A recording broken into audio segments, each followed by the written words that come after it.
భక్తులైన వారు దేవుడి గురించి చెప్పాలి, ఆయన రాజ్యం గురించి మాట్లాడాలి, ఆయన రాజ్యంలో యేసుక్రీస్తే మనకి రాజుగా ఉన్నాడని ప్రకటించాలి.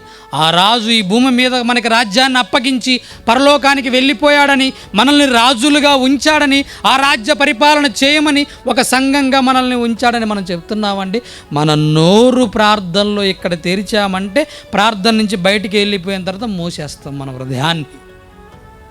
ఒక పాట, ఒక ప్రార్థన, ఒక సువార్త, లేకపోతే ఎవరికైనా నూతనంగా వాక్యం చెప్పడానికి ఎలా బ్రతుకుతున్నాం చెప్పండి మనం ఒకసారి.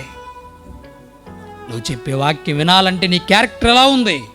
నువ్వు పాడే పాట విని నిజంగా ఈ పాట వింటే నాకు చాలా హ్యాపీగా ఉందని నీ దగ్గరకు వచ్చి మాట్లాడాలంటే నీ క్యారెక్టర్ ఎలా ఉంది? నువ్వు చెప్పే వాక్యం ఎలా ఉంది? నీ జీవితం ఎలా ఉంది? భ్రమలో బ్రతుకుతున్న భక్తుల్లాగా ఉంటావా?